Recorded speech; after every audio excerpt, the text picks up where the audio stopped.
pain at times, till Joe found Maximo, the rideshare app that automates Uber and Lyft ride requests. Maximo will use the filters set by Joe, like time, distance, and passenger rating, to determine which rides are best suited for Joe. When a ride request comes in, Joe doesn't need to worry. Maximo will automatically accept the ride request that matches his filters, and then turn off the app that isn't currently on a ride. Once Joe finishes the ride, Maximo will turn everything back on. This will allow Joe to focus more on his passengers and driving safe.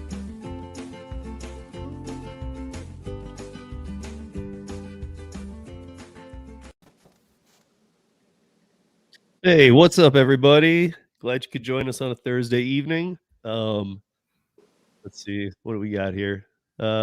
Real quickly before I introduce this panel, what's up, Daryl? What's up, Roy? What's up, Tommy? What's up, DoorDash Red, Slavic, Pedro, Faith?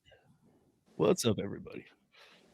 So tonight, we're doing our normal roundtable thing, kind of going around. Got Hannibal, Gary's MIA, doing a family thing. So we got Ron filling in, who always like to have Ron on the podcast. And of course, Mr. UDM on this side of me. What's up, y'all? What's up, everybody? What's going on? Hey. So yeah, I guess the first thing I'll start off with is a little UDM that maybe a lot of people know. I don't know. So just to kind of like before before the gig economy, what were you doing? And then you came in now, and then I know that you always have these goals, like really long-term goals. So like what's 5 years, what's 15 years out for UDM? All right. So before gig economy, I worked for the school system for 11 plus years. Before that, I worked at a group home. Majority of the clients were different levels of autism. They were adults. Prior to that, I worked with kids that had disabilities, all different types, so as far as behavioral, like I've been in this for a long time, as far as like the behavior of individuals working with autism, or just working with kids that just have like they've been through some kind of traumatic experience. One kid in particular, she actually watched her father kill her mom and kill himself. So it's like, that caused a lot of damage, and then she started acting out in school, and sometimes she would just go into like a little shell and just start crying in the middle of class, and you couldn't break her out of it. But I've dealt with all kinds of behaviors, man, prior to the gig economy. So when I worked in the school system, the last bit of kids I worked with was elementary kids, and I don't like to say that I got some kind of PTSD from it, but it's like, man, now I don't have the patience. Maybe it comes with age. It's like I don't have the patience. Like, man, I don't want to deal with that anymore. I don't want to deal with that anymore. So the freedom that we all talk about when relating to the gig economy, this is something that I love. It's like a breath of fresh. That's huge. Right. Hello. We lost him? Yeah, I think we may have lost him for a minute. Okay, there it is. There he is. So I love getting in my car, driving, right? My father was the same way. I have a lot of the things that he enjoyed. He can't deny me as his son. I'm pretty sure some of you probably saw him on my live stream that one time, but he can't deny me. We walk alike. We have a lot of the same mannerisms, like me scratching my head like this, the little eye thing. It's like it's all him. I'm like, but yeah, prior to the gig economy, I was heavily into behavioral and just mental health. And the gig economy gave me the freedom of not wanting to be that guy anymore that's helping people through their moments of crisis. I just want to relax and drive and take my hat off and just let the wind go through my scalp. But you do still, you just gave a hint away, because you do still have some of that in you, because you are still helping people. Yes. So, at the end, it's like that's something I enjoy doing. I enjoy helping people no matter what, and not for monetary gain. I just want to help people, and it's just something that's I guess it's just a part of me. So I guess that other part, where are you in 5 years and 15 years? Well, one thing I've always wanted to do was start my own business. I've tried to start. I've started a few different businesses. I think in a previous conversation, I don't know who I was talking to, but I actually started a business where I imported $5,000 worth of equipment from Romania, and that business never launched. I still have it in my garage, like all this equipment, and I'm like, what happened? What happened was the birth of my first son.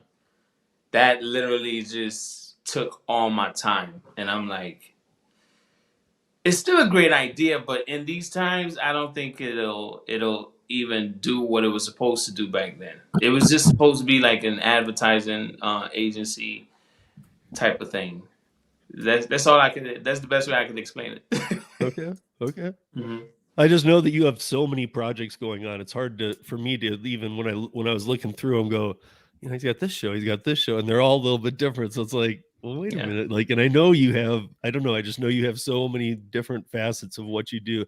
Hannibal, where do you see yourself in 10 years, 15 years? So I was just thinking years, about this question recently, guys. I don't know why. It was just. Well, in 10 years, I'll be 47. Jesus. I'm thinking in terms of I found a love making videos. I found love doing this type of thing that we're doing.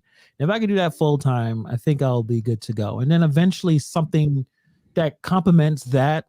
I don't want to go off on a tangent, but I'm starting to think. I started reading some articles about the idea of having too many side hustles, having too many different things, because I feel like when you're trying to do something like even something like amazing or special, it's hard to do that if you are, like, say for instance, I don't know, you have a side business being lawn mowing, right? Now you can build that to something really, really special, big, but if you're doing stock investing and then you're also doing real estate, like you're bouncing around too many places that it's hard to specialize and do something special. So I'm kind of reevaluating that a little bit myself. And like, I have so many ideas. We're creative people, even people in the chat. And we have so many good ideas. We have a lot of energy, but we don't have enough energy to do everything. Right. So like, that's my mindset right now, trying to figure like the one thing that I know I can spend most of my time in to do something special. And I think that's what making videos and doing content stuff. So that's my mindset for right now. So you threw out a huge net, has a ton of stuff that you love in it, and you got to reel it back in a bit. Yeah, it's hard. I mean, right. Yeah. Because you love all these ideas. Ron, what about you?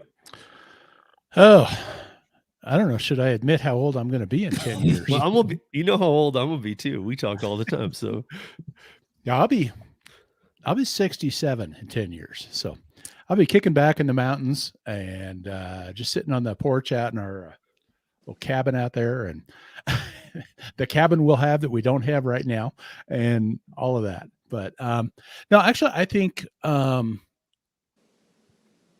plan to still probably be doing a lot of things. I don't know that I'll be doing delivery then, right. But one of the things that I'm moving towards is trying to do some more things having to do with aging. That's what I've got my master's in, is gerontology, and especially about changing the way we think about getting old. I actually have the domain oldth.com. I want to do something with that someday because everybody hates the word old. But man, there's a lot of good things about being old too, and it really is a state of mind. And so that is kind of an area where I will probably be doing some more things with that. And kind of one of my dream is to kind of advocate for doing better with how we treat older people. And I've got a ministry background from years and years and years ago.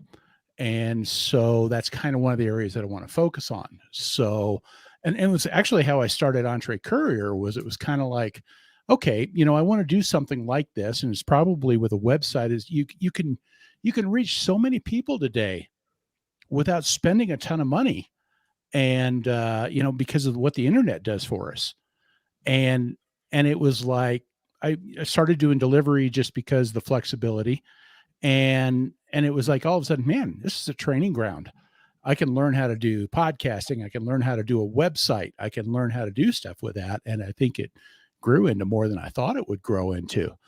But that's where I see myself as probably in 10 years is kind of taking some of this creator stuff and kind of using it towards that purpose. And so I have to ask you this before we move on then, because you are eventually coming out of the gig economy. You and I have talked about this. This is going to happen, but you're a top dasher right now.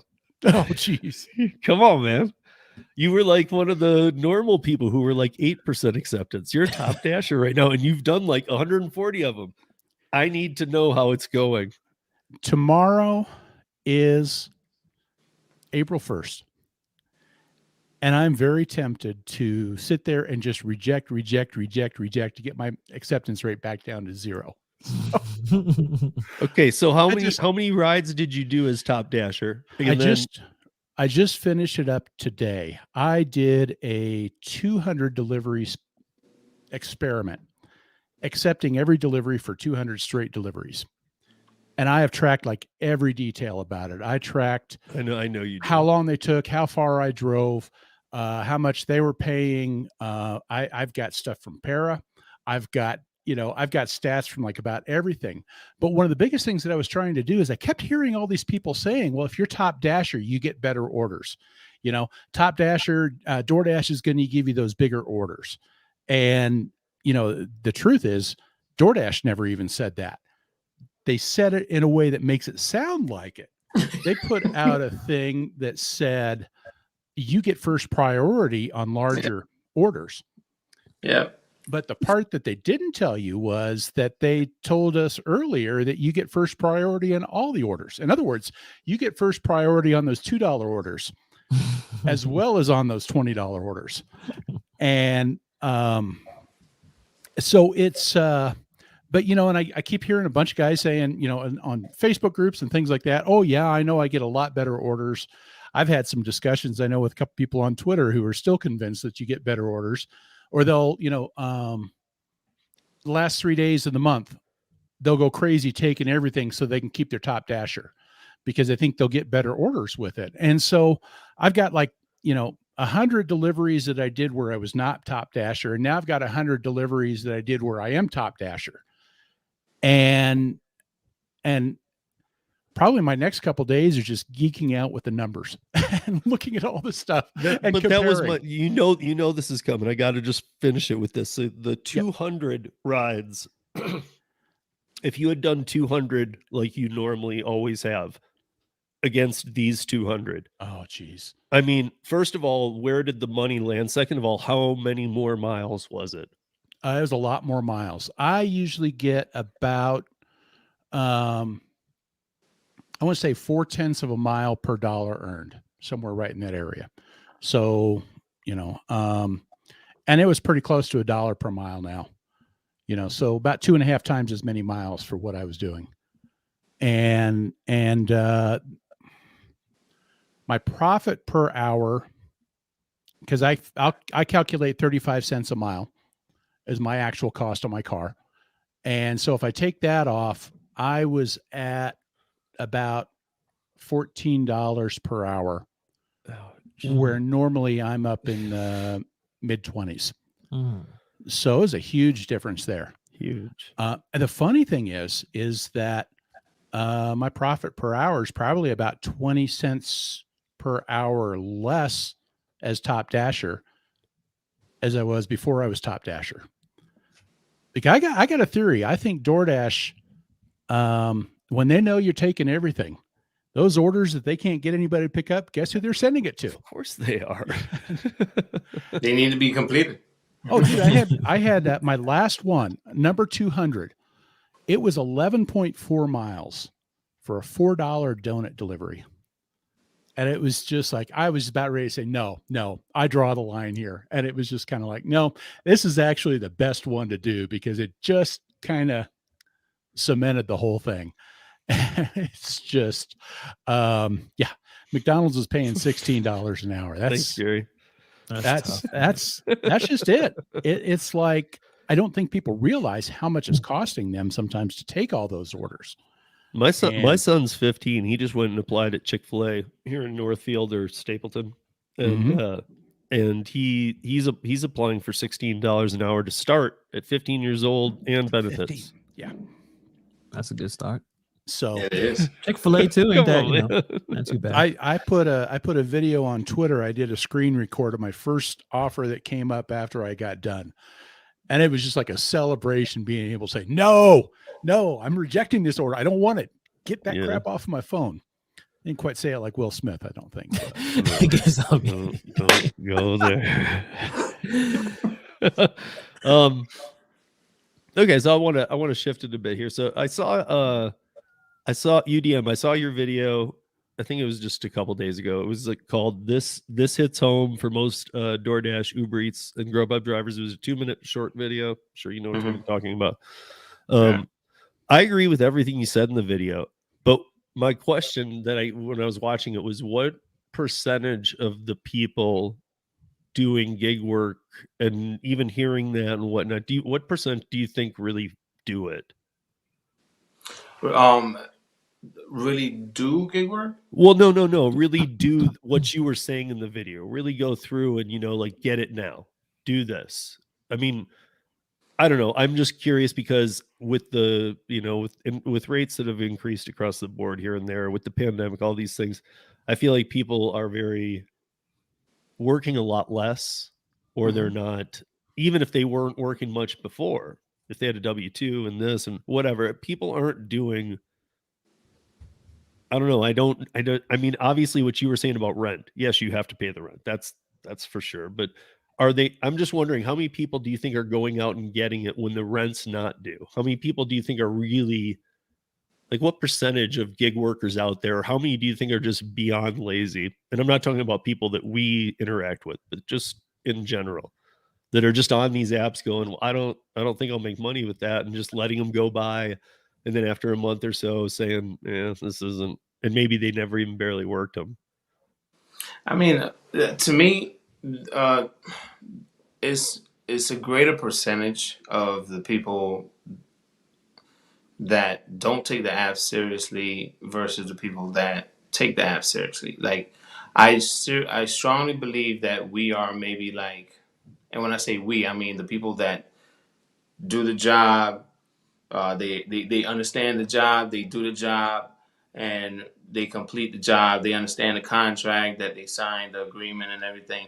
I strongly believe that it's maybe like a very low percentage of us where it's, just to kind of throw a number out there, I didn't do this math prior to this, but maybe about 10% of people that actually take it seriously to the point where every single piece of detail, even down to reading the notes or picking up an order, delivering it on time, or trying to do the best job possible, adding ice packs to an insulated bag to keep the ice cream as cold as possible, or the cold food as cold as possible. Like, maybe not even 10% of us, Right.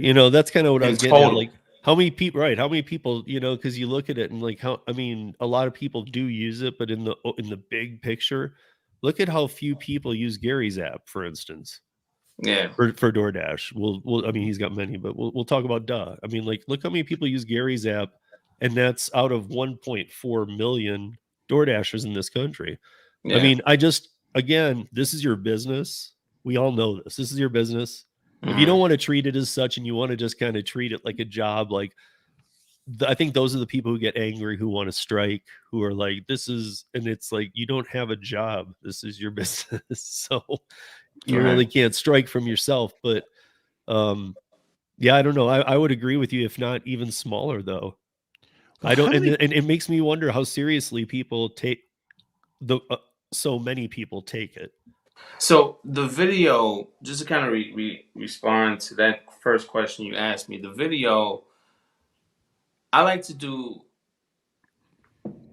targeted videos, but very general videos as well. Like, I feel like it's not everything that I say is for everyone that watch, right?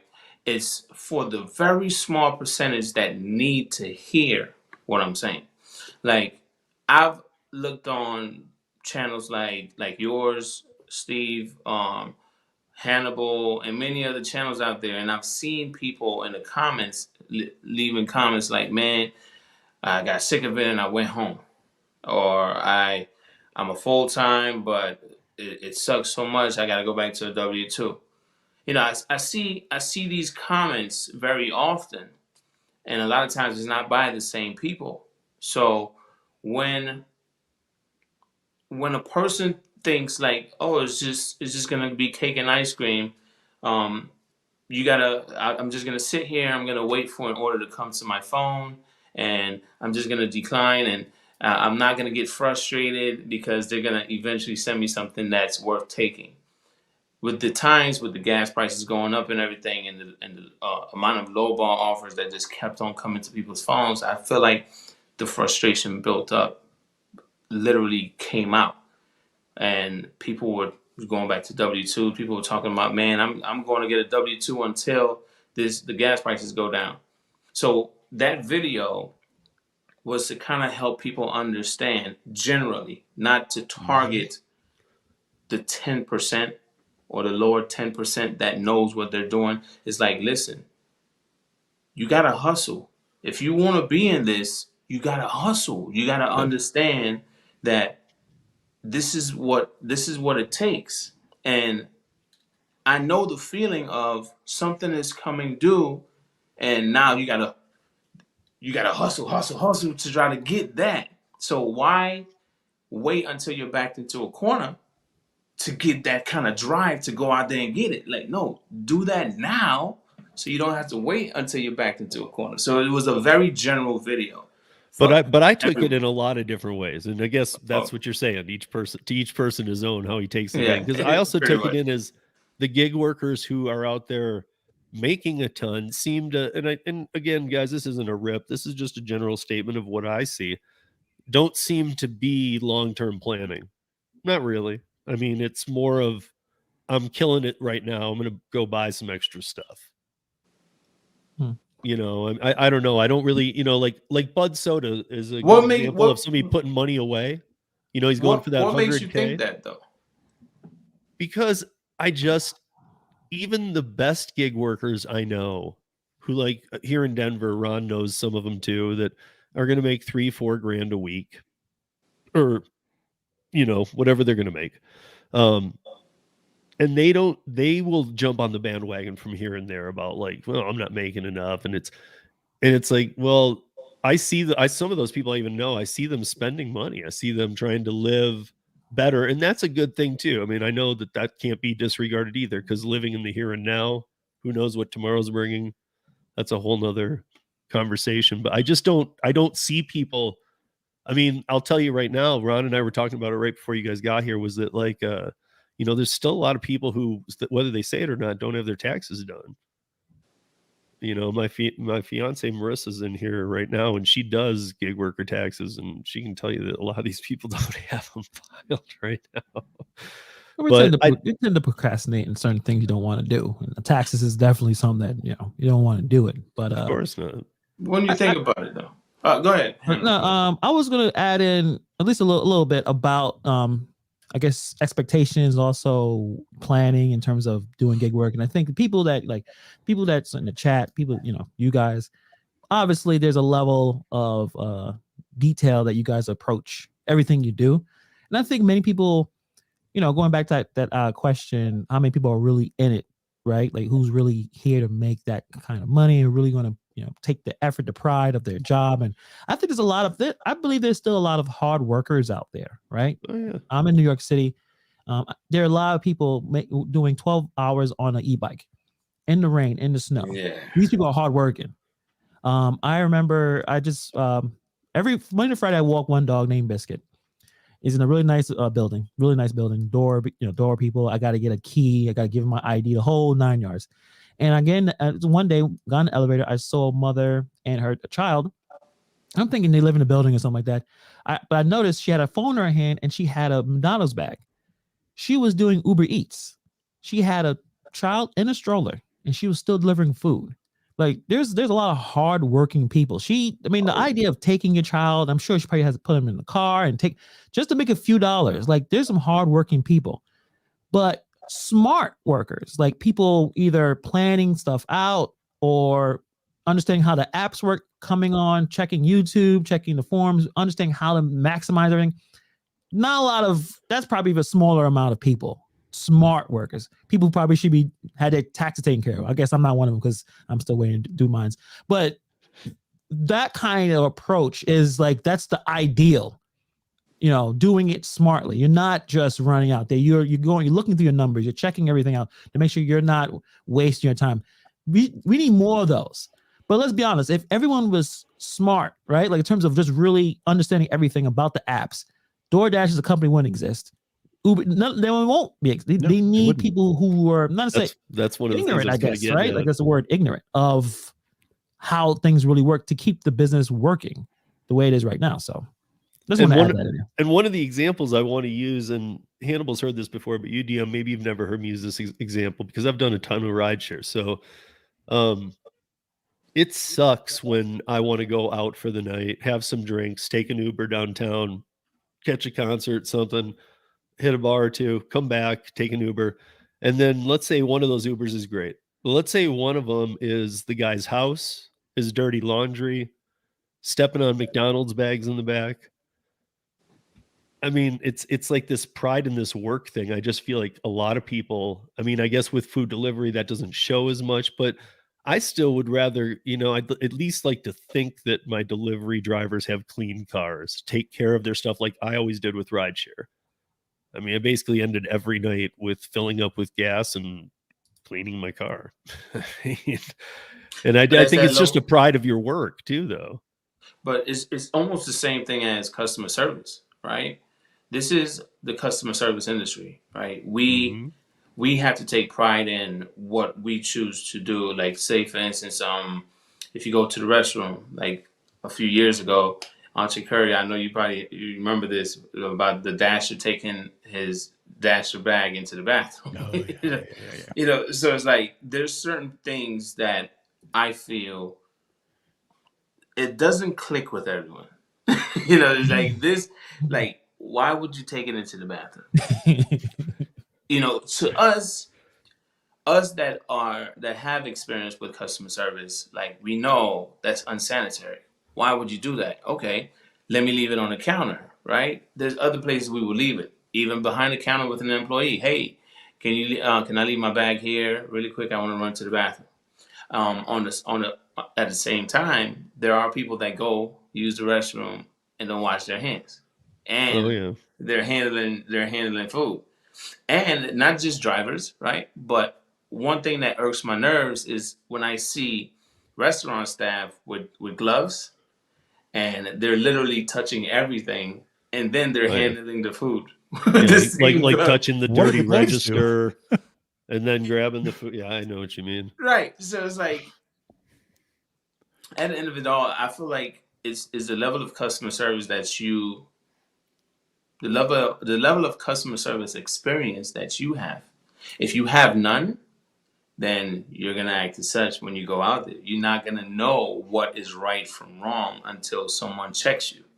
Like just like the guy that took the bag into the bathroom. Right. So I feel majority of us here on YouTube, all four of us here on the panel, we have a level of customer service. We know how to handle ourselves when it comes down to that. So that's never going to be a question. But most dashers, a lot of them, some of them are young. They never had a job before, right? And even the way that they present themselves, pajamas, like coming out of pajamas, Right, because for one thing, pajamas are a sign you didn't take a shower today. I mean, we know that. If it's not like you got up, you took a shower, you put on other pajamas. Too comfortable. You're too comfortable. It just gives off it's just the wrong look. I'm not saying that you got to come out here in a suit and tie, even though I do know a few drivers that come out in a suit and tie. Yeah. But that's their thing, but at least look presentable, But it's not everyone that thinks like that. And I feel like the majority don't. Because they don't have that level of customer service. Yeah. I mean, I feel like if a lot of us did, I mean, like I came from, one of the things I was doing was limos and black car service. So I did have to wear a suit and tie, so it was, but then I don't do it in my rideshare, but on a Friday night, I wear a collared shirt. I don't just wear a t-shirt that's ripped up if I'm doing rideshare. I try and present myself as like one of the people going out. People don't want that driver. But I think, Ron, you can especially understand our market here in Denver. I don't know how often you've used rideshare, but I mean, all my nights in the bar, we used it quite a bit and stuff. And so half of the cars are disgusting. And they still get the same rate. And no, I don't think that they give up after a week. These people stay on the road. And I'll be honest, I'm just as bad as everybody else because I can't, unless you've done something way out of control, I can't find it in myself to give you a 1 star. Right. Unless you tried to attack me or something way over the line. I understand people are different. You can't know where a person is and where they've been that day. But I always tip and I always give 5 stars, even if that star was a 1 or 2 star ride at best. And so I don't know, am I teaching these guys? Am I keeping them on? And enabling the behavior. Yeah, but I just can't do it. I can't do it. I can't hit 1 star. I come from the service industry too. And you would never not tip somebody that face to face you dealt with. It's a lot easier through the apps because you can just, I'll do it through the app. It's like, well, will you? Because in rideshare, they don't. But I don't know. I just feel like, we've got a huge mix of obviously of the people doing it, but it shouldn't be a huge mix of people who take some pride in it, even if it's not as much as others. Like, clean your car. Your car should be semi-clean. Doesn't need to be clean daily or whatever, but anybody should be able to go up to any gig worker's car. It should be clean. Uh-oh. Ron.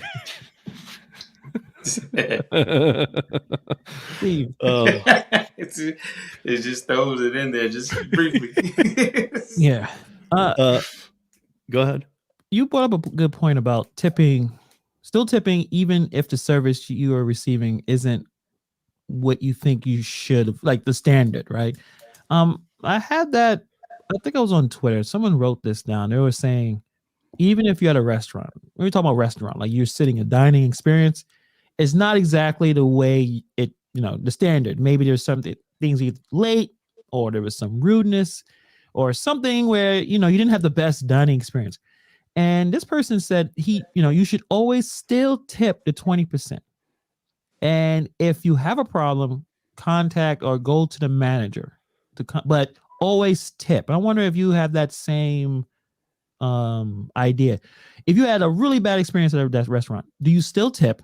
Yes. Right. And do you complain? Do you do anything? You just tip and you just move on, never go back or whatever. Yeah.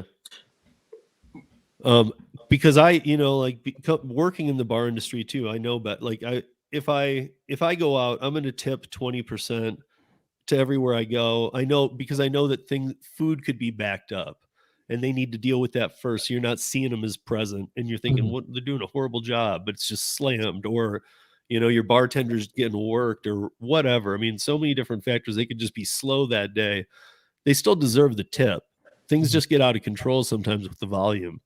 So, and I go back to, you never know what happened in somebody's day. It's a thing that I think about a lot, you know, like that you never know what happened in this person's day. They might have a frown on and be like kind of aggro towards you. I mean, I've learned time and time again, every time I'm like in one of those scenarios, I'm like, you know, what the heck, you know, like I'll you know, sometimes I'll figure it out or overhear something or whatever and learn, oh my gosh, what a horrible day. And so I just kind of try and think that way anytime somebody's in a bad way. So 20% is going to get laid down unless they like verbally assaulted me, or I mean, something that would have to be so over the top. I would never call a manager unless they literally threw a drink on me on purpose, you know, swore, like, I don't know. It would take so much from my being in that industry to actually get a manager up there and get somebody in trouble. Gotcha. But I also know people at other bars when I was working in them. So I would tip them, and then I would know the manager. And if I knew the manager and knew like that he appreciated that waitress enough, I might say, hey, you know, dude, she's been getting a little bit attitudey lately. Like, because we were both running different bars. We knew each other, and we would say that about each other's employees. And, you know, all of a sudden I'd get a little stories. So, but no, at a place I don't know, never. Fair enough. I don't want somebody to lose their job. I'm the same way. I would rather have a sidebar with an individual and say like, hey, you know, I know you working hard, man, but you know, my wife could tell you, like, I'm very bold when it comes down to speaking up. like I don't even know who you are. Get out of here. Like right? Right. So the thing is like, if I notice that someone might be having a bad day, I will ask them, "Are you okay? Right. You need to take a break." You know, like you need to take a break real quick, because I wouldn't want you to jeopardize or give me a bad vibe, and for it not to be enjoyable for me and my family. You know, so it's like, to me, I would like, if I feel that, I would rather you not even do the job, and I would get up and go somewhere else. You know, but if you do the job, I'd rather have a sidebar with you after everything. Not saying that I'm now going to give you a $50 tip to boost your spirits, you know, but I will say, hey, you know, I hope your day gets better or something like that, you know. But I'm that guy. I don't think I would ever go to the manager unless the person did something to my food on purpose, or Right. like if it's extreme, you know. Right. Because I don't want, like you said, I don't want to get anybody in trouble. You know, I want everybody to eat. I think the sidebar is a good point. You know, that's a really good point, because if unless they're just too crowded, sometimes it's 8 p.m. on a Friday. It happens, and you're just like, I can't really get her attention. She's not going to snap out of this. But if you can have a little sidebar with them, I mean, it is something, because after you leave, if they're on for another 3 hours, it's probably only going to get worse until potentially it does hit a customer who's like, I do talk to the manager, so I'm going to get the manager. So, I mean, that sidebar could be hugely helpful. But what about those that don't care for the sidebar? They just have an attitude. They didn't want to be there today, and they got put on the schedule, and now they have to deal with you, which, yes, it's money, but they really wanted to go out with their friends, and now they have to deal with you. It's like, there are those people that just don't care. They give you an attitude just to give it to you. And it's like, geez, I'm just picking up my food. You know, like, so what do you do with those types of employees? Maybe your table. Maybe say, well, I didn't feel like tipping. Can I have it back? I don't know. It's a complicated thing because you would like Well, you can like on to- Uber Eats. you like to improve the service somehow, right? Like you know, it may not be your go-to restaurant, but just going back to like DoorDash and having there's so many drivers that are doing bad, and like, how can we improve this situation? How can we improve the next time? And I don't know. I don't have the answer to that, but it's kind of like you would like to even contribute somehow by saying, like I said, talking to somebody or talking to the person that actually did what you think shouldn't have been done. Like, I wish there was a way to do something, but I don't really see it. Like you said, it could be someone who doesn't want to hear anything you have to say. Yeah, and you can't help somebody that they don't want to be helped. Yeah. You know, and a lot of people. Oh, it was just like a comment that I think I saw earlier. I think there's this feeling out there that, you know, all we do is pick up food, drop off food, and that's it. And sometimes I wonder if some of that attitude that we've got, we're just a delivery driver, you know, and if that kind of enters into what goes on here, it doesn't really matter that much, really. You know, we're just a delivery driver. And I think it has a lot to do with it. I think the best we can do, one, is, I guess, kind of just create that example. And I don't know. I do believe that the ones that do better more often than not are the ones that give a crap about what they're doing, because they're thinking things through, and they're, you know, being professional about it. And that tends to pay off. I don't know if that's the kind of thing that eventually other people figure out, oh, hey, maybe this could actually benefit me. I don't know. Mhm. That's a hard one. It's always a hard one to say. That's a hard one with my kids. You know, how do you get through to them, and is it my place to get through to them in the first place? Yeah. Well, your kids are all grown now. Well, that's why They're now. still learning. Mine's still not for 3 more years. I mean, Wait. So that leaves me. I literally got a 6 and 4-year-old. Like, I got a yeah, but you're a lot. 17-year-old too, but UDM, you're a come on. lot younger than me, though, man. Like a lot. Okay. But I do have a 17-year-old though. Okay. Do you turn 50 in May? No.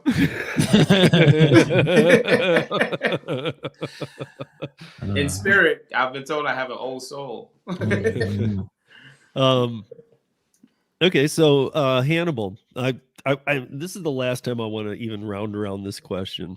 I want to know what you think now. Like we've talked about it a few times over the past few weeks. What do you think of the temporary gas surcharge now?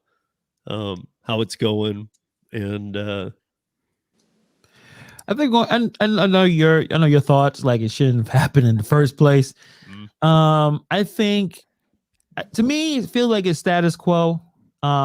Actually, I see more people saying that things are slower, but that could be not just obviously gas prices, but everything just is more expensive. So I don't think that nothing necessarily changed, but the order frequency has slowed down.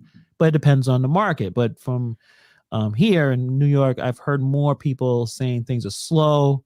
Weekends are still good, obviously, but things are a little slow. But that could be a multitude of so many different things. The weather's getting a little better, at least today and tomorrow. But so that's going to tend to go in that road anyway, where the order frequency is going to get lower. Last summer, it was pretty bad because, again, a lot of people are out there doing it.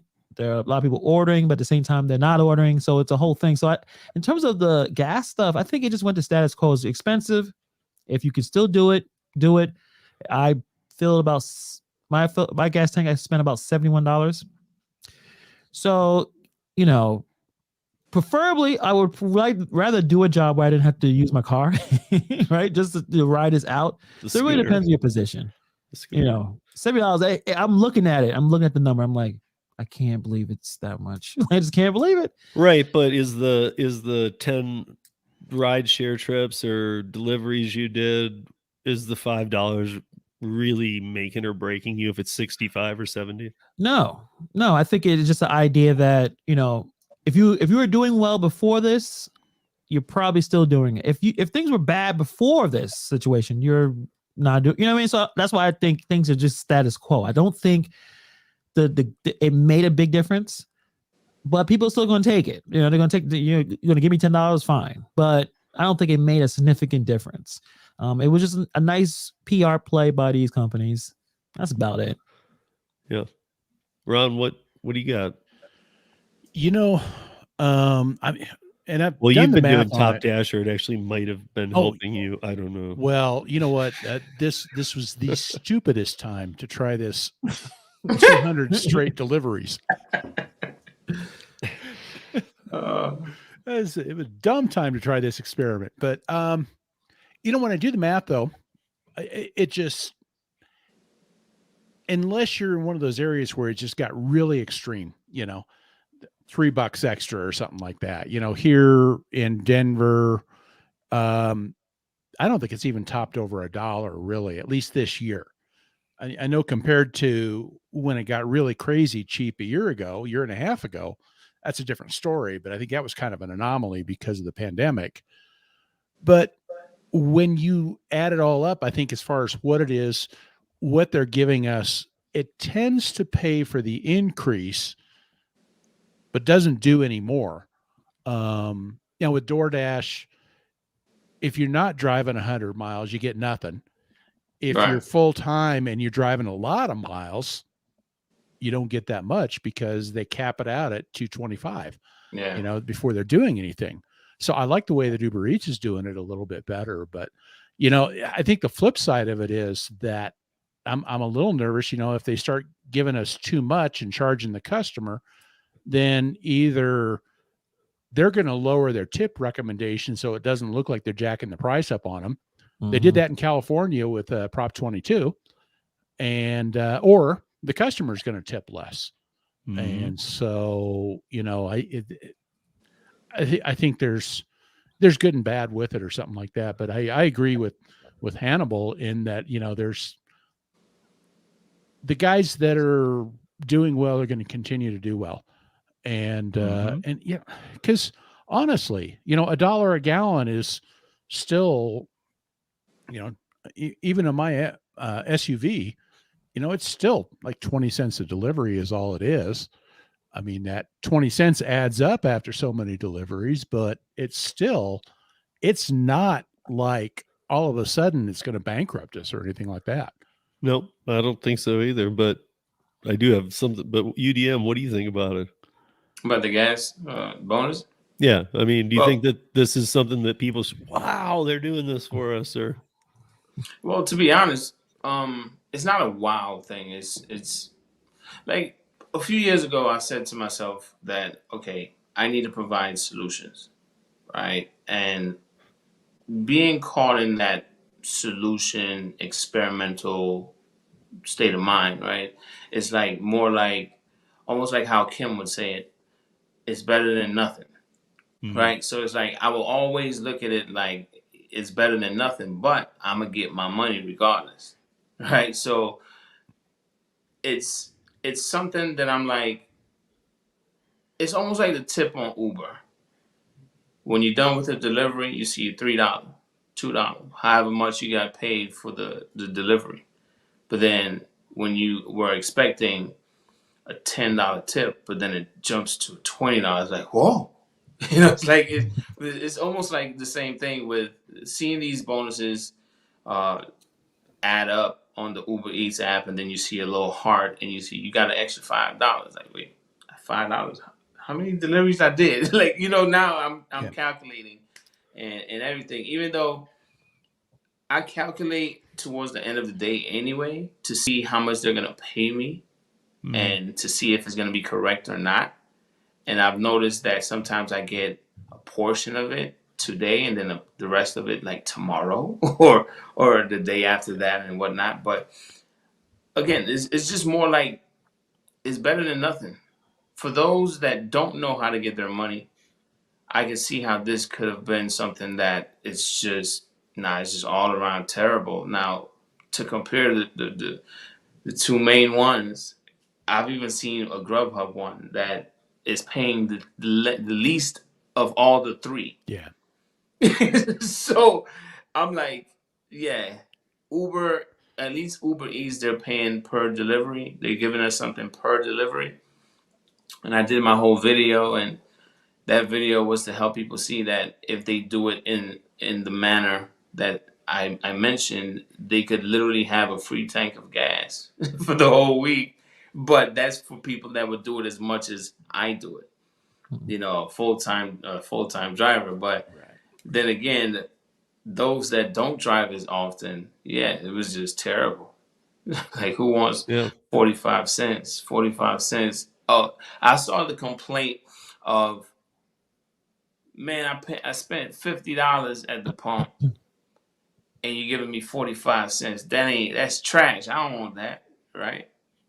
So if you look at it as a right now thing in present time, like on each time you go to the pump, 45 cents. It's not really gonna look like something, but it's supposed to look like something over time, and that's why I feel like they try to push that out in their verbiage. You know, if you do 40 deliveries, this is how much you're gonna have at the end of the week. It's supposed to be looked at how much you can make over time if you do more deliveries. So it's them trying to also say, do more deliveries. Go work more. Well, that's why I like that I have all you analytical people on here, because to be honest, see, I've told Hannibal about this before. He knows, and he knows I go in different directions about it even. But to be honest, why is that 40 cents, 40 to 45 to 55 cents? We'll call it 50. Why is that being given to everybody at a time when people are like, I don't think I want to do this anymore? And they're not the type of people that we talk to who are really into it, trying to make it work. They just are like, I just signed up. I'm not liking this. Gas is too expensive. This comes along, keeps them on there. Why doesn't that money get better distributed? I mean, even let's be weird here. Even if it goes to something like Top Dashers. I mean, if they really want to have Top Dashers, why wouldn't they give why are they why are they giving it to electric vehicles? Well, yeah, are they charging the customer? That made no sense. That was crazy. I mean, that makes, I mean, I know Gary was in here and he's like, well, it probably would just be a programming. It would just be difficult. But at the same time, come on. I've worked with databases too. I mean, like, how hard is it to say these are the EVs? They don't get it. Because we all know why they got it. They got it because they don't want the EVs going off the road. Well, I thought I saw a tweet that said that they were backing away from that. I thought I saw Uber's that today. Well, Uber's doing 40 cents. I don't know what Lyft's doing. Which I thought, though, and the other one I haven't looked is to see if they give that out like on my bike account on Uber. Do they not give that? Do they not pay out on that? But if they're charging the customer 45 cents, but they know when it's an and EV. Not giving that to the drivers, then I would rather the guy with the EV get the 45 cents than Uber keep it. I would just rather it be distributed differently, distributed to the people who work hard, and I think there's a way to do that. Like, instead of just saying, hey, stay on the platform, don't bail on us yet, these gas prices will go back down, and we're going to throw you 50 cents on every order, and if you do 10 ride shares in a day, I know that I would rather do without that $5. Yes, I'll take what you can get from these companies, but I'd rather do without that $5 than let Uber have that PR. Yeah. It looks like they're focused on keeping the market as flooded as possible by any means. Of course. By offering anything it takes to keep everyone fighting for orders, fighting for the best orders, being outside as long as possible, trying to make it seem like, well, to save on gas, to work more. Whatever it takes to keep the market saturated as possible is it seems like the goal of every single company that do the gig thing. Yeah. Right. And that's what is concerning is I feel like they could whittle it back. I know they always want to be 3 times saturated, but it's like at that point people can't make money. I think that if you start to like move to that GrubHub, or what was the one we were just talking about too that onboards you, Shipped. I didn't know they did because I got brought right on, but I don't know. I would rather be onboarded and on a waiting list with those than just everybody's onboarded and you might not get any work. I'd rather them try and figure out how many drivers they actually need and make sure that those drivers have work. Because I think all of us who work different apps, if we go to apply for another one, we're cool with seeing we're on a wait list. I'd be cool. cool with that over, yeah, go start. And there's no orders. So you'll just won't make any money. But wouldn't that be some kind of a legal issue if they showed favoritism towards a certain group of drivers? It's not, no, I just mean like a waiting list. Like once they hit the par of their city, like how many do we need for this many orders? Like Which then they just kind of have you on a waiting list because they don't need more cars. Yeah, but it depends on the market. Like you said, like when I signed for Uber Eats, I got in days, right? Mhm. Instacart took a long months. DoorDash so took a good. while. GrubHub took a while. Uber Eats was the first one. Like, oh, you got a car, you got a brain, it's working. You got a pulse, get it on there. You Check up got these a orders. brain. You got a But brain, they're it's also working, the somewhat ones- working. They're also the ones that regulate it the least. You know, there's no scheduling blocks. There's no smaller things. It's just whenever somebody signs on. So they don't, you know, there's nothing that Uber Eats does to kind of stop the saturation. And, you know, it's feast or famine with them, I think, because of that. Mhm. But when you think about it, as independent contractors, as we're classified, right? Mhm. Is that not our responsibility? Sure. I You know, don't disagree. when we go out, I feel like it's especially like Uber, right? They are doing what they're supposed to do in a sense where Right. we're independent contractors. They are the middleman between, or they're going to be sending orders to whatever driver that's nearest to the restaurant. To me, DoorDash is a little different, where they are trying to incentivize certain things that, you know, to separate one dasher from the other, like the top dasher situation, right? And trying to make things sound good to make one dasher feels like they're superior over the other. And to me, the way it should be is like, this is business. Just send me orders. If I want it, I accept it. If I don't want it, I don't accept it. All the extra is not needed. And this is another reason why I just like turning on the Uber Eats app. It's a very simple process. Sure. So collectively, all in all I'm saying is when it comes down to the companies, to me, the Uber Eats is the least strict. You know, agree. they're strict, but it's like with DoorDash, it feels almost like I'm an employee. You got to set yourself on the schedule, unless there's a dash now. Same thing with GrubHub. Oh, you're not moving in the direction of the restaurant. Or well, damn, let me be independent. I had to stop and pee. You know, like what the hell's going on? You know, but Uber does not send. I don't know if they will, but all the things that I experienced with DoorDash and GrubHub, my mind is free with Uber. So even if they all do shady stuff, I'd rather deal with the one that is gonna be like less of a hassle. You know, DoorDash is very busy here, and GrubHub has gotten even busier here. But I'm just like, man, this is why I do more majority of Uber Eats versus everybody else. You know, Right. I do majority of them because I look at it it's this way, that I see these guys that are all my customers. And here's the reality in life. You got a business, your customers always out to screw you in some way. So it's just kind of like, it's like part of the business, I think, that goes with it. And but it doesn't bother me so much because I'm the one taking control now. And I'm the one that, you know, okay, yeah, they're trying to get away with crap here or there or something like that. But you know what? If it's too bad, then I can go to somebody else. Simple. Yep. That's how I look at it too, Andre Curry. Well, Ron. I Ew. call him Andre Curry. That's okay. That's plugging his stuff. That's good.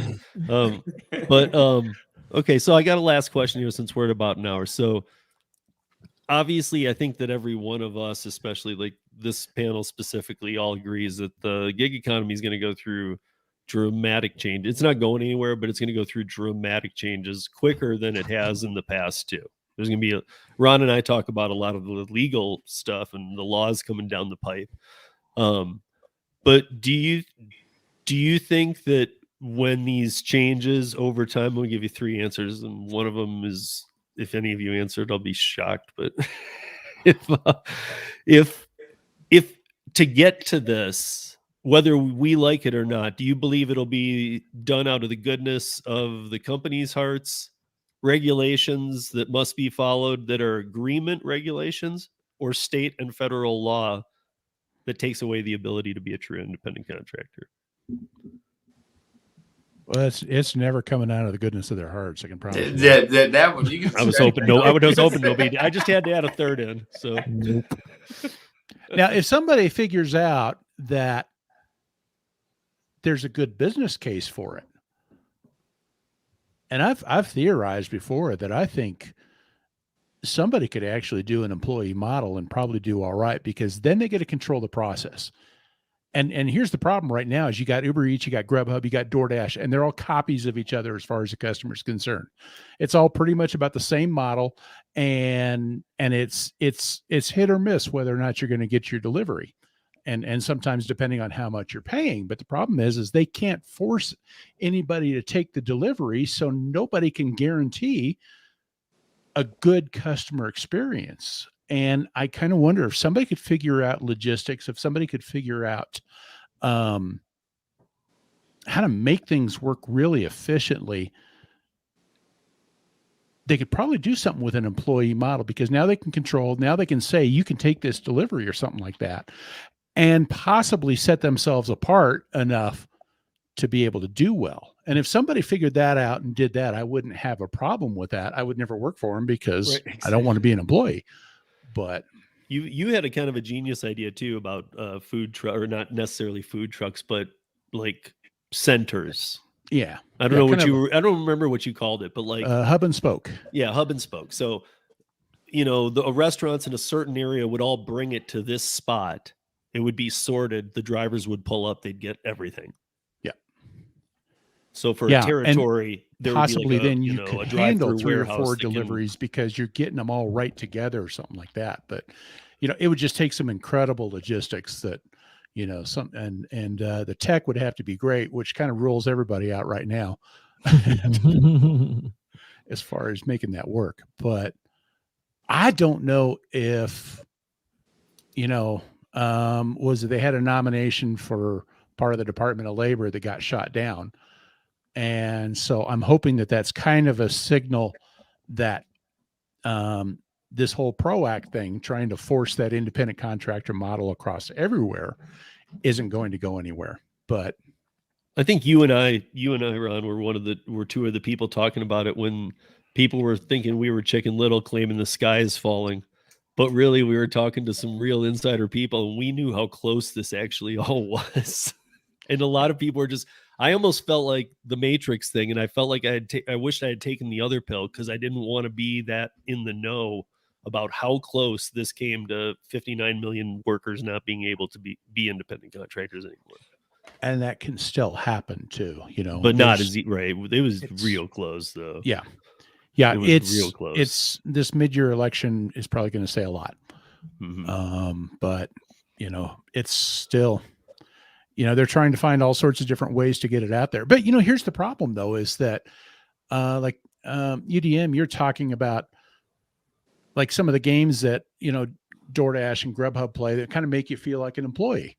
They play this game that says, we are not your employer.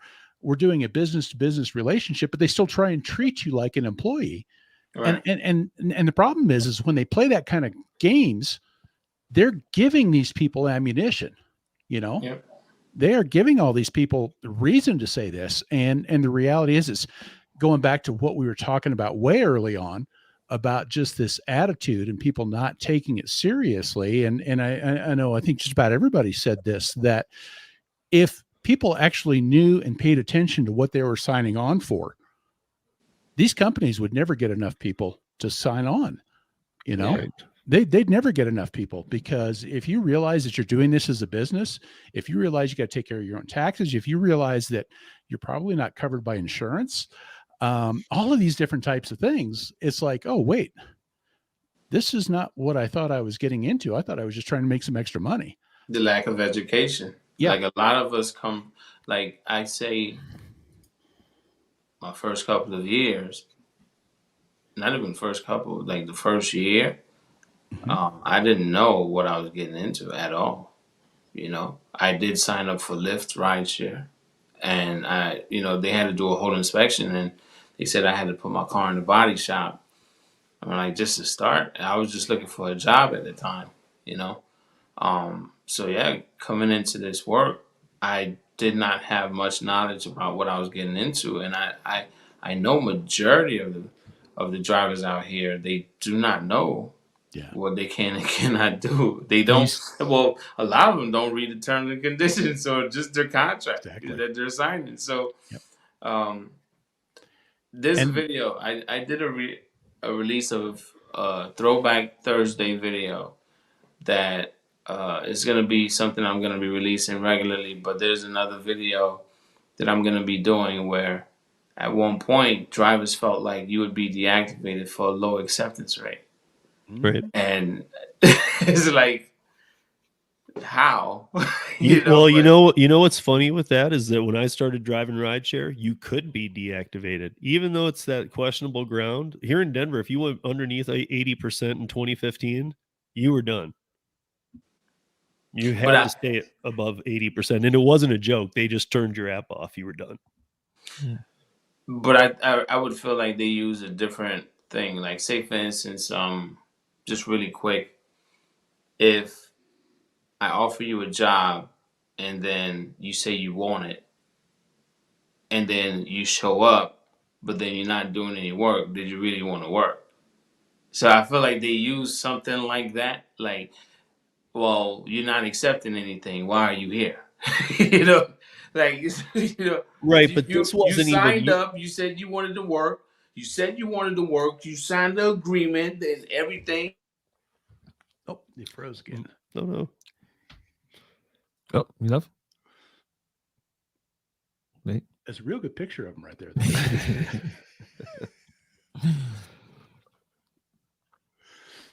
Oh, I don't know what happened. Okay. You signed the agreement and everything. You said you wanted to work, and now that we're sending you work, you don't want to work. Like, what's that about? So I feel like that's my impression of them. Like, what do you want? What are you here for? I gotta get somebody else that want to work because we got work to do, and you over here sitting around and just waiting for the good pay. We got work to do. But that's what everybody does. We all cherry pick. The best dashers are in the lower 10%. I mean, back then you'd get a warning at 85%. If you dipped beneath 80, they just turned you off. There was no appeal. There was nothing. Wow. I mean, that's not independent contractor for one. Right. But it wasn't until AB5 and all that came around. Then they're like, okay, we can't really use that metric. But then why keep it in the app? They keep it in the app because it's a scare tactic for the new people. There you go. Yeah. Yep. I mean, that's all it is, though. It's just a scare tactic until you realize it doesn't matter, which takes some people a lot longer than others. I've talked to some people who have been doing it for a while, and they're like, no, it does matter. And I'm like, I don't want to argue with them too far, but it's like, okay, it doesn't, though, because they can't deactivate you because of it.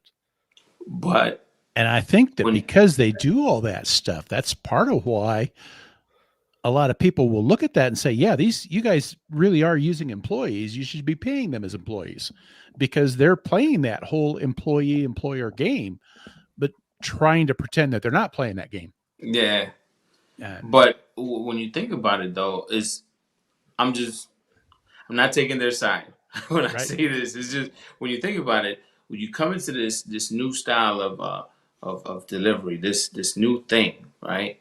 How can we get them to work without telling them that they're not employees? But sure, it's like we're getting regular people from regular jobs, and we're gonna just throw them out there and make them think like this is just another regular job. But technically, in black and white, which we know they don't read, it's not a regular job. But we're not gonna tell you either. Like there was many times on GrubHub when I was loyal to GrubHub, and I would call support driver care, and I'm like, I don't know what to do here because I'm literally in panic mode because I'm like, I don't know, and then I'm like, what can I do? I'm asking them, what can I do? And then they would say, well, you're an independent contractor, and you have the right to reject, and I'm like, I'm not getting that. It wasn't clicking at all, man. So they're not telling me what not to do, what I have the right to not do, right? Or the right to do, and they're just letting me do my thing. I'm taking $7 going 40 miles. Like they're just go ahead. We need these orders done anyway. So just let them figure it out on their own. We're not gonna do it like DoorDash. I never got an onboarding. I never had an orientation. Nothing. Nothing. Same. Well, Go out there, just figure it out. Yeah, I mean, I've had the rain videos on many of the apps, for sexual assault and things like that. But that's about it. I've never seen any of the apps have. I would say Here's how Instacart you do need it. to have a little bit more of at least some explanation on certain things. A little bit more. I mean, they might as well since they don't pay you any money. Oh, no, you can go with that. When I signed up with I don't know why I brought DoorDash, up Instacart. I mean, Instacart is the one. Literally, you spend money to work for Instacart. when I got on with DoorDash, I actually had to go meet somebody. And he had his office basically set up in the corner of a Starbucks, but give me the bag, give me the shirt, and he had to show me how to link my card. And that was it. It was like it wasn't anything more than that, but it was still a lot different than what they do now. Mm-hmm. I thought they changed it because of what happened. I'm wondering now, since things are back to normal, will they have some place physically for a new Dasher to go to talk to someone, or are they probably like, well, this is working, forget it. Yeah, this is back in 2018 or something like that. Yeah, and I think they were stopping already by 2019. They were starting to figure out that they're getting too many people on, and they don't want to hire somebody to keep doing all that. They try and avoid paying anybody anything if they can. Hannibal. Yes, sir. Hannibal, when I first signed up for DoorDash, they had the DoorDash office location. You do a Google search, it would tell me where I need to go and the times they're open. I went to the DoorDash office, I think 3 times. They were closed during their regularly scheduled hours. It's like, I'm like, well, why does this office exist? And a lot of people were telling me, oh, go to the DoorDash office. So I was trying to get on like DoorDash Drive and whatnot, right? So it's like, just go to the DoorDash office. Just go to the office. And I'm like, yeah, I'm going, but they ain't open. Nobody there. I remember when you could drive to the office and visit with your driver specialist at GrubHub. Boy, those are the glory days. Yeah. So Hannibal, you're not getting off the hook. You got to do it. Oh, what's the question? Was it goodness of the heart, regulation? Yeah, it could be goodness of heart. Regulation is what's going to happen. There's going to be laws changed to state and federal, or just regulation agreements. Well, state, I'm in New York, so they have already altering things. So definitely state. I'd rather have it state, to be honest. Like if you're going to go through this, it depends on different states, different. I don't federal. I hope not. This whole blanket thing of let's solve everything. No. Can't go. Plus, that's the federal government telling 22 states that they can no longer be right to work states. Yeah, I mean, at least if you're going to do cause a big problem. Yeah, to have a state regulation, that's fine. I mean, I think that's where it's going to be because, we're talking about when you first come into gig work, you have a mindset, or at least you have a custom of working like a W-2 job. So the contract violations. I remember our first one that kind of bothered me. I was like, because I'm still in this idea of working as an employee when I'm not, but those things are done to keep, manipulate you a little bit. So I'm thinking, regulation is going to be there. And going back what Ron said, competition. Is it possible that another company can figure this out? Whether it could be, 1099 work or W-2, another company that can foster better relationships, maybe stay more of a local thing instead of trying to expand everywhere possible. Like, is it possible to find like a dumpling, for instance, right? The idea where you can, find the same person or shipped with the preferred shopper thing. Like other companies figuring it out and doing it better than what DoorDash and GrubHub and UberEats are doing. So that's my ideals, I guess, future of the gig work. Yeah, I fully agree. So, okay, guys, before we, first of all, I want to thank everybody for showing up in chat. I am sure there's a. Yeah, I'm going back. Gig Lebowski came in. Driven Dad Tony, what's up? John McCallion, what's up? I've seen you a lot lately. Yeah, Thank you, all over this. John, for doing the Gig Economy podcast with Jason Terry and I yesterday. That was fun. Of Insanities. Yeah, looks like delivery driver, okay. Bud Soda, of course. And everybody else I think I kind of mentioned. But so what is Kim was in here at one point too. I did see that. I never said anything to Kim, but so what do you guys got going on this week? Or what's a plug for the next upcoming thing, podcast channel, something cool you got going on?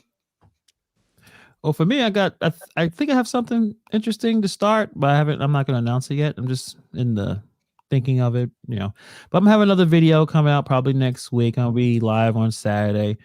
I'm always trying to do different things. Oh yeah. And it's John McCallian's birthday. I don't know how old he is. I think he's 21, but happy birthday, John. Is it today? Yeah, today. His birthday. Happy birthday, John. Yeah, now you can get your first alcoholic drink on your own. I'm just piggybacking off what Hannibal said. No, but I do have a video that I will be releasing. I don't know when, but it's gonna be before next Monday. But it's about a situation where a restaurant general manager, they approached me about doing their catering orders, and then they literally try to cuff the money. They try to use me as an independent contractor, but not pay me what they promised they would. So right, it's like cooking the books a little. It's like they I can't wait for y'all to hear the story. It's only about a 4.5 minute video, but it's just more like, hey, we'll pay you this per catering order. Okay. And then now we have Tom, Dick, and Harry, right? I spoke with Harry, but now Tom and Dick, they're a part of the conversation now, and they're trying to regulate, And now they're saying, oh, the amount that we said over here, it was he didn't know what he was talking about. And now they're saying, well, we want you to drive further for less. Like, wait, but what are you doing? And all of this was like a flat rate situation, man. It's a short video. It's not that short for those that like 2 minutes and under, but it's a 4.5 minute video. You'll hear the whole thing. I'll probably release it maybe like tomorrow or the day after. I don't know. But it's already uploaded and ready to go. But yeah, that's what I got going on. I'm awesome. just busting. I know you got tons going on, and I know you got a video every day. But I was wondering if there was one like that one that was something bit like one of your bigger ones coming out that you were. So that's awesome. Because I know, with you, there are a lot of videos that come out. So like that. Yeah, now you got to keep a radar for that one. Okay, so let me put this out there really quick. I know you're trying to wrap it up. The thing is, for a long time, I have done a lot of what everyone, I guess, have done, right? The ride-alongs, I've done a lot of those. I've done the live streams. I've done the tips and tricks. I've done a lot of all of that. So I'm at a point now where it's just more about sharing my experience, right? So I was doing a storytelling ride-along, but then even with that, I'm like, I want to give a real-time experience. So now I'm recording these real-time experiences, just like the video I did when I had my Amazon Flex vest on about the gate and I was stuck at the gate. That's like a real-time experience. Like when that happened, I uploaded it and then I just hit record the video, and it's sort of like a ride-along. But it's like, it's not, so expect more of those. I'm going to be out in the field delivering something, and I got to say something, hit record and record it and upload it. Expect more of those. So like kind of what's happening in your market, probably others as well, just things you're seeing that are kind of out of the ordinary and not okay. Well, or something or, simple. or okay, and hey, look how good this is working, kind of thing, or look how bad this is working. Or something as simple as me picking up a catering order from Walmart. Right. Okay. You Gotcha. know, Gotcha. yeah, different things. Yeah. Yeah, good Awesome. experiences, bad experiences, everything. Yep. So, Ron, what about you? I know you're not a top dasher anymore, and you're like sinking your score as quick as you can. Like, I am still top dasher. Let's just keep that clear. well, I mean, Next you're top month- dasher in my book, but there you go. I mean, you're sinking to the bottom again, right? Oh, I'm going to sink like a rock. But yeah, I got a couple things. I'm working on kind of doing a review of doing deliveries for Deliver That, which is a catering option out there. That'll be up on the blog. Most of my stuff is up on the blog. And then also just I'm probably going to be writing a whole bunch of different things because I did a lot of things when I did this 200 delivery thing, including like tracking every conceivable mileage tracker, and just, a lot of different aspects of what happened in there. So I'll probably be kind of have my head down writing a bunch of stuff about all those things and possibly dusting off the podcast. I got a couple guests maybe coming up and stuff. So maybe it's time to get that off the ground again. Awesome. That's what I was kind of hoping. I kind of had my fingers crossed because a couple of times you've been like, I'm taking a break. I'm like, and then I always just kind of be like, hey, Ron, you want to come on my podcast? Just hoping it'll nudge you to go back. Because if you guys haven't listened to Ron's podcast, check it out. He put his domain. It's entrecourier.com. You can find everything there. His podcast is on there. It's or called you can Deliver on Your Business is the podcast name. But his articles are definitely worth reading too. He writes some good stuff. Obviously, everybody knows where Hannibal is. He's right there. You can find him at Hannibal is Hungry. And Yes, sir. everybody knows where UDM is, of course. You can find him simply at UDM. So thank you guys for joining us. And thank you, chat, for joining us. Yeah. Good crowd. Have a good night, everybody. And we'll see you next week.